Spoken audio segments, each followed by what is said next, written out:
Sir ఈ రోజు major surgery చేసి అలసిపోయిందా సార్? ఓఆర్ఎస్ తాగుతారా సార్? ఓఆర్ఎస్ అవును సార్, తెచ్చావా? తెచ్చాను సార్ ఓఆర్ఎస్. ఇదా ఇదే సార్ ఓఆర్ఎస్. ఎప్పుడైనా చదివా నాయుడు దీని మీద ఏం రాస్తుందో? టేస్ట్ తో సంబంధంగా నేను చదవను సార్ ఇలాంటివి. అలాగే నాయుడు, నీలాగే అందరూ మోసపోతున్నారు. దీనిలో క్లియర్ గా ORSL అని ఉంది, కింద రాశారు ఇది ORS కాదు అని. ఇది విరోచనాలు, వాంతులు వచ్చిన, డిహైడ్రేషన్ ఉన్నప్పుడు ఇది వాడకూడదని క్లియర్ గా రాశారు. ఇలాగే చాలా మంది మోసపోతున్నారు. ఇది ఒక మార్కెటింగ్ గిమిక్.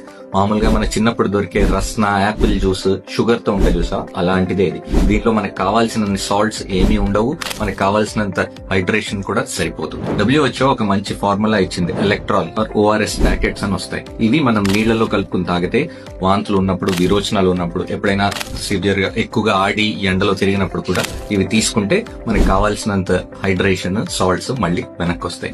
అర్థమైందా? అర్థమైంది సార్. అలాగే మన పేషెంట్స్ కూడా చాలా మంది తెలియక మోసపోతున్నారు. చాలా మంది ఊరుల్లో, గ్రామీణ ప్రాంతాల్లో బయట పిల్లలు ఆడుకుని ఎండల్లో ఆడిన తర్వాత ఈ ORSL తాగేసి ఇది చాలు మనకి అని చాలా మంది మోసపోతున్నారు. సో అందరికీ ఇది తెలియచేయాలి. థ్యాంక్ యూ సార్, అందరికీ చెప్తాను సార్.